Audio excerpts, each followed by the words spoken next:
Hello and welcome, ladies and gentlemen.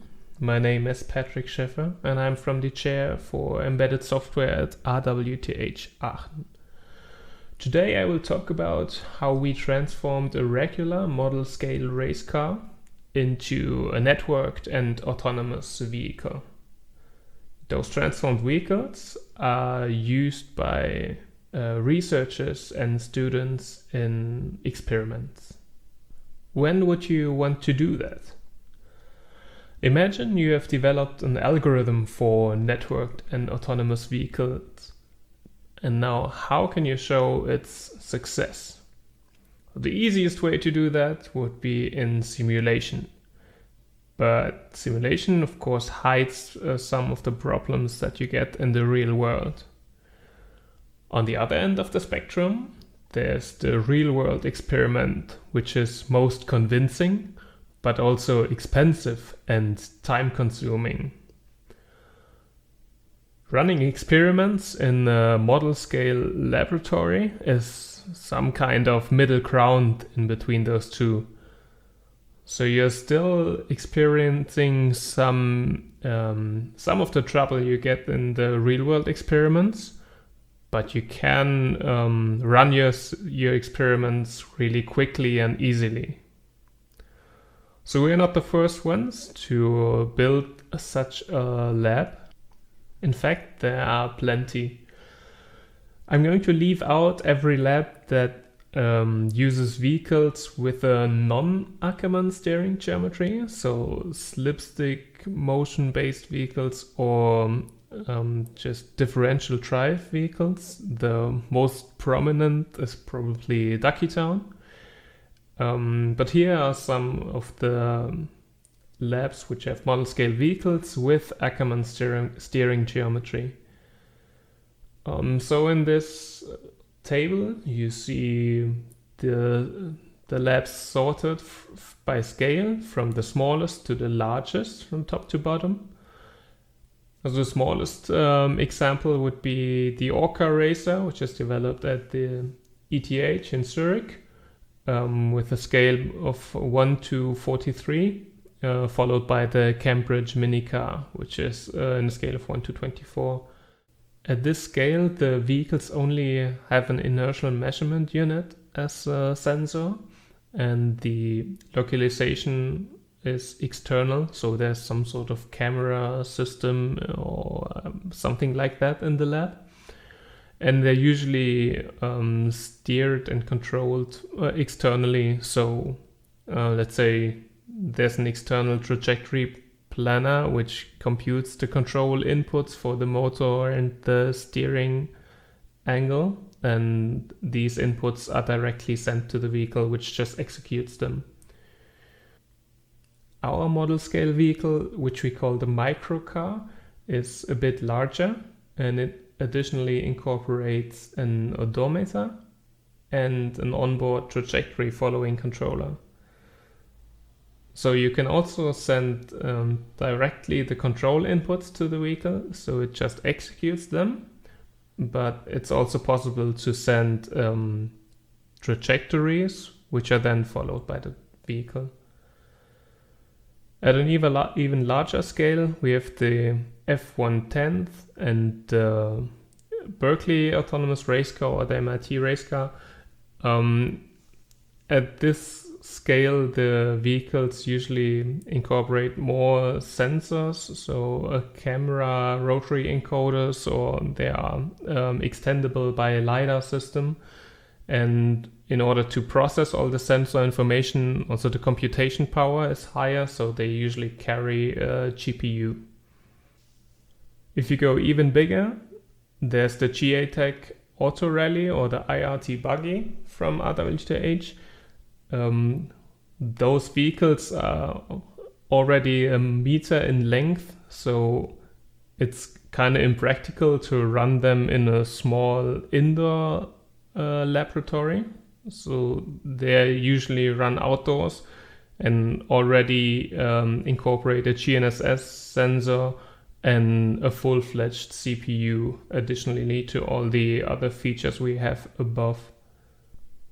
Our vehicle is small enough for indoor experiments with many vehicles, but also large enough to provide some sort of flexibility of operation with the trajectory following mode. But of course, a lab environment is necessary because we rely on an external localization. This slide gives an overview of the lab environment, which we call Cyber Physical Mobility Lab or CPM Lab. The indoor positioning system, which provides the vehicles with their pose, consists of the camera for taking the images of the map and the vehicles, and the main computer for processing of those images. On the top right, you see separate computers. There's one for each vehicle, a brain, if you will. So since we want to do experiments on network trajectory planning, we have a considerable amount of computational load, which you want to outsource in order to increase the battery life of the vehicles and to keep them small. The trajectory or control inputs that are computed by these external computers, as well as the pose from the indoor positioning system, is transmitted with a wireless LAN and a data distribution service to the vehicles. The map the vehicles drive on is purely digital, so it's easily interchangeable. You can use any map that fits into your lab room, basically.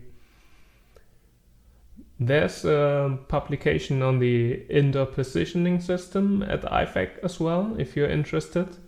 And you can see our website on the bottom if you're looking for more information. But now I want to focus on the vehicles. We use an off-the-shelf mechanical platform for our vehicles, which is the X-Ray M18 Pro LiPo. It's designed to hold a servo motor for steering and a DC motor for driving its four wheels. So we extended this platform by installing an IMU and the custom-made odometer, which is consists of 3 Hall effect sensors and a magnet. And we have the LEDs for the indoor positioning system. Of course, we need some computational power. Actually, here we have a hierarchy of 2 controllers, a mid-level controller, which is the Raspberry Pi. It's used for the wireless LAN communication, the synchronization of the system clock, the sensor fusion, and running the trajectory following controller. And also we have a low-level controller, which just interfaces with the hardware, so it reads the sensor data and actuates the servo motor and the DC motor. This short animation shows how the vehicles are built up. So here we have the servo motor, the brushless DC motor, and the battery. This is the basic equipment, if you will, which we extend by a printed circuit board, which has the Raspberry Pi installed, the inertial measurement unit, the atmega, and a motor driver. On top of that, we have a holder for the LEDs, which are used for determining the pose and also the ID of the vehicle. This also holds an additional board, which you see on the left here. This is basically the odometer board, which holds the 3 Hall effect sensors.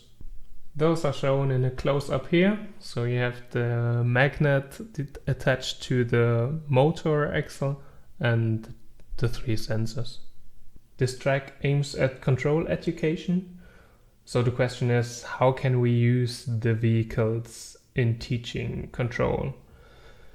So first of all, the hierarchical structure allows us to go into different levels. So we can do hardware interfacing with the atmega, programming in C for embedded systems.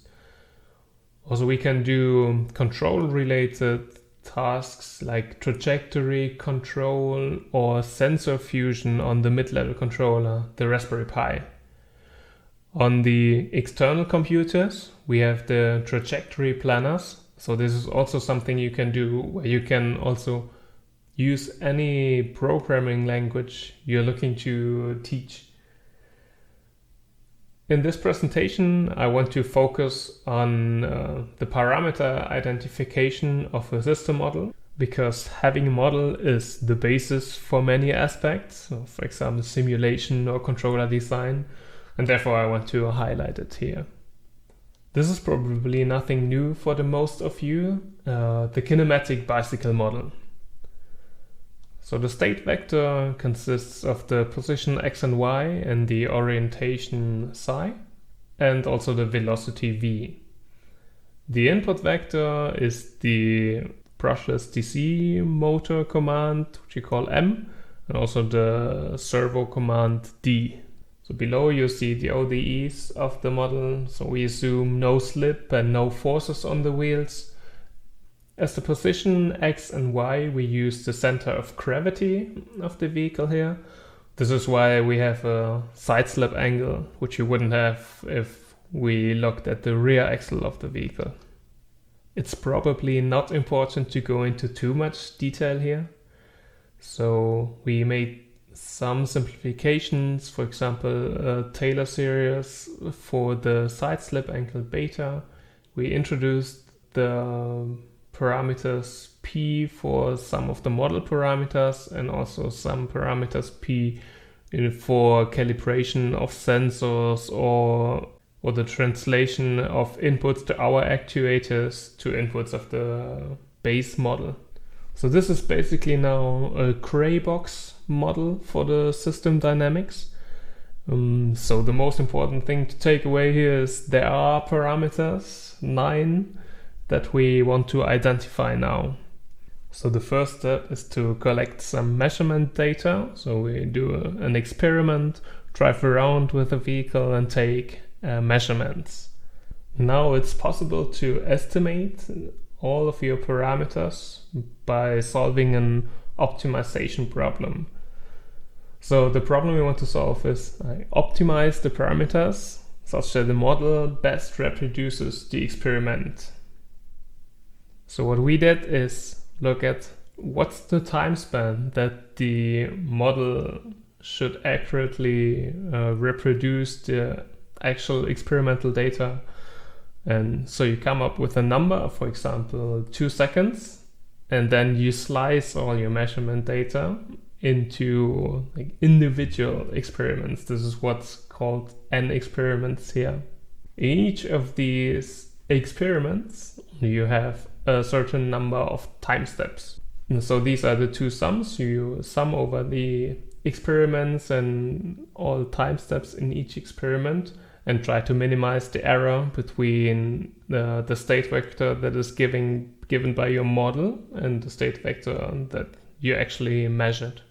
The model identified like that can be used in an MPC trajectory following controller, which we actually did, and which then looks like this. So there are 9 vehicles driving around here on a space of 4 by 4.5 meters. The vehicles are only allowed to take one of the lanes in this scenario. The routes they select are completely random, and they avoid collisions by adapting the speed profile. This is done in a priority-based manner, so ID1 doesn't take any other vehicles into considerations, while ID3 has to consider ID1 and ID2 and so on. So today I showed you how we transformed a regular RC race car to a networked and autonomous vehicle using mainly off-the-shelf components, so it's pretty easy to do yourself. If you want to do so, this project is open source. You can find more information and updates at our website, which is cpm.embedded.rwthaachen.de. The CPM Lab is an experimentation platform for large-scale networked systems, of course depending on the space you got in your room. We've done teaching with the microcar and the CPM Lab since last year, and the students really like being able to apply the theory they learned to the vehicles in the lab. If you're interested in the course materials, they will also be available online at our website. Yeah, that's all from me. Thank you for your attention and have fun at IFAC.